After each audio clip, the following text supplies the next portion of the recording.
Perhaps you know what this is. This is called a demo, and it's sometimes used in schools to show young people how to put on a condom correctly. And there is a correct way, because ejaculation comes out of a penis at just under 30 miles per hour.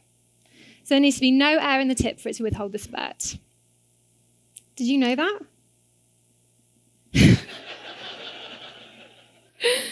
Did you know that when you first started having sex, when you first started to have relationships? Perhaps you were lucky and someone showed you how to put on a condom using one of these. Or maybe penises just aren't your thing and you needed to be told about an alternative method. But did you know what to ask for what you really enjoyed when you first had sex? I want to talk to you today about changing the narrative within sex education, why we should be talking about it sooner rather than later, and why we should be talking about pleasure. You'll be pleased to know that there's no audience participation in my talk, so you can all breathe a sigh of relief. What is sex for? Why do we have sex? I'm going to be blunt and presume that the majority of people aren't having sex for just procreation purposes, but that we have sex for reasons that are a lot more exciting. Connection, enjoyment, pleasure, and play. By avoiding these simple truths when we talk about sex, we are doing a huge disservice to both ourselves and the next generation, because we and they deserve these kind of experiences within our sex and relationships. Not only that, but by boxing it up as biology with crudely drawn diagrams, we create this idea that there's one normal approach to sex and relationships, thus totally excluding this wonderful spectrum of activity in human beings that our world is made up with. Now, growing up, I was really lucky that I had a great group of friends who I could talk about with sex. And we used to freely discuss desire and pleasure, mostly the lack of it. But one thing that we used to really love talking about is masturbation. We used to talk about it all the time, a lot. And the way that we discovered what masturbation was is nothing short of a feminist miracle. It was from the film American Pie. Now, I'm sure many of you have seen this film. Those of you who haven't, American Pie is this really lewd coming-of-age movie from the late 90s, and it's about this group of boys who they're about to go to college, and they make this pact to try and lose their virginities before their high school prom. There's some really ridiculous and embarrassing moments that are ethically questionable and totally toxic, but I want to focus on the bit that really interested us. So, a storyline running concurrently with the boys trying to have sex, there are two female characters called Vicky and Jessica. And they discuss orgasms in such a normal way that became normal for me and my friends to discuss orgasms. Additionally, there's this really wonderful scene where Vicky receives oral from her boyfriend, and he's gifted this Bible of tongue twisters and instructions, and because he really wants it to be good for her, he wants her to really enjoy it. And that was it. There it was. The female orgasm was talked about and depicted in a really big film, and it was normalized. And suddenly that became normal for me and my group of friends. And it was almost a kind of permission. We had permission to experience desire and pleasure, and we talked about it, and it was really fun. Now, whilst that was a great discovery for me and my friends, that can't be said for my formative sex education. So the first time I was taught anything sex-like was a few years previous to American Pie, when an elderly school nurse sat at the front of my class, aggressively brandishing a cap, one of these. And we all looked on, perplexed. She said, "You're going to need one of these if you're going to..."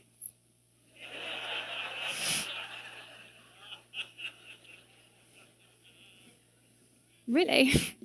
So she mouthed it with no sound. And to demonstrate how this managed the incoming penis, she probed at it with her two fingers. And this demo cap, it was so old that she just tore a massive hole into it, which is not what a cap should do, by the way. They're very sturdy. And that was it. 10 minutes, not even 10 minutes. She left. We carried on with our lesson, and all of us were like, what's happened? What's just happened? I didn't know where it was meant to go or why really I needed one. Did the girls in the class who liked girls need one as well? For a while afterwards, I thought it was meant to like perch on the end of a penis haphazardly. Or it was meant to like lie at the entrance of my vagina like some sort of trampoline in the ground, causing whatever was to enter to like bounce off of it. And I didn't have the internet at home to ask it any questions, and I didn't really want to ask anybody else either. American Pie would come out a few years later and, pique my interest. But at that age and in that time, sex wasn't really around that much. I didn't really see it anywhere. So I continued growing up. I read about it in G.D. Bloom books. I glanced at the top shelf of a newsagent's. I struggled to figure out who I liked, who I loved, all pretty blindly. Nobody talked to me about connection, nothing about enjoyment, nothing about pleasure, and nothing about play. And that sucked. A few formative experiences in my life later influenced my decision to become a psychotherapist. And a lot of that work has been very relationship-based, so with both adults and teens. So over that time, I've naturally heard quite a few sex stories. And I really have heard them all. The good, the bad, and the ugly. It's wonderful to hear the good. Erotic, filthy, transcending, playful, hilarious, loving, orgasmic, connecting, empowering. The bad, awkward, embarrassing, weird tastes, weird smells, weird noises. The dog walking in. Having sex with someone you shouldn't really be having sex with, like your boss or your ex-partner or someone else's partner. These are encounters they're still lighthearted and the situation is still fine for you to still have a good sexual encounter. Just a bit cringy, maybe a little bit regretful. But then there's the ugly. Shameful, manipulative, humiliated, coerced, forced. And I heard so many of those sex stories that I just thought I have to do something that's a bit more proactive when it comes to sex education. So I decided to teach it. I got a job teaching sex education to teenagers and running sexual health drop-in clinics. So during that time in the drop-in clinic, I got asked anything and everything, which was great, so great. But I noticed amongst all of the conversations that we were having around STIs and contraception and consent, there was still something we weren't actively discussing. Pleasure.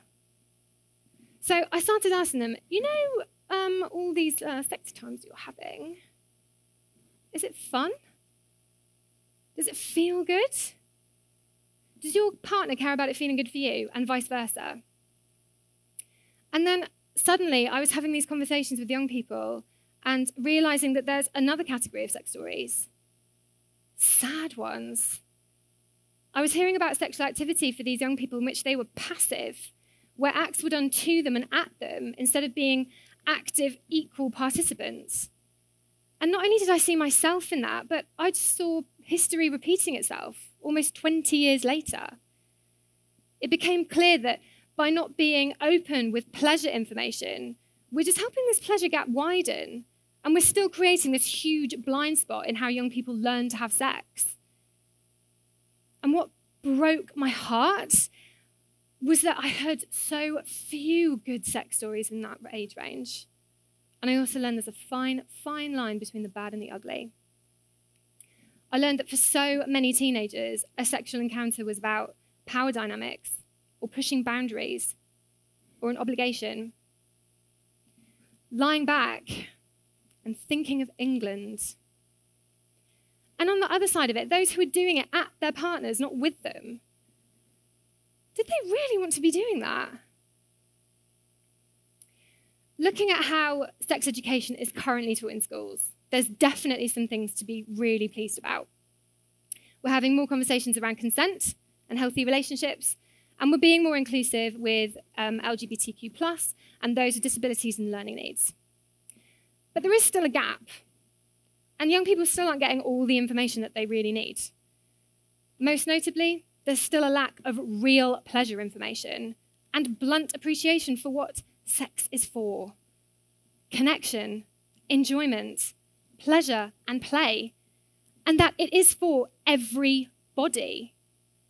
We're still reluctant to talk to our young people as sex as being a pleasurable and connecting act, something we do because we really enjoy doing it. We still keep it as something hidden, something half obscured, in the hope that they'll just get it. Sex education still has a really long way to go. And with new legislation coming in to make it a mandatory part of the curriculum, now's the time to be thinking about how it could be rebooted. So firstly, I want us to see sex education as a broad term, because it is broad. We learn it from lots of different places, not just in our education system. We learn it from friends, partners, parents, guardians, TV, film, advertising, social media. Nowadays, it is everywhere. Sex is everywhere. It's no longer just in Judy Blume books or on the top shelf of a newsagent. To believe that we can compartmentalise sex education into a lesson or two at school, probably thrust upon some unsuspecting, overworked teacher, and for that to be enough, it's a fallacy. Sex in the way that we talk about it deserves so much more than a lesson and a timetable. Because it's feeling. It makes the world go round. It connects us. In the absence of robust sex education starting from an early age, we know what young people are turning to. The internet. The fountain of all knowledge and also cat pictures, but where anyone decides that they're going to type in a question that has the word sex in the sentence, one is also going to naturally stumble upon something that is so ready to be discovered. Free access pornography, which has no boundaries. I don't need to tell you that this kind of pornography is rarely a wholesome source of impartial information for young people to learn about sex. Pornography is a big business and an industry that has very little regard for what it's teaching. I took the liberty of going to a few free access websites to see what was on their landing pages and what was the most searched for terms.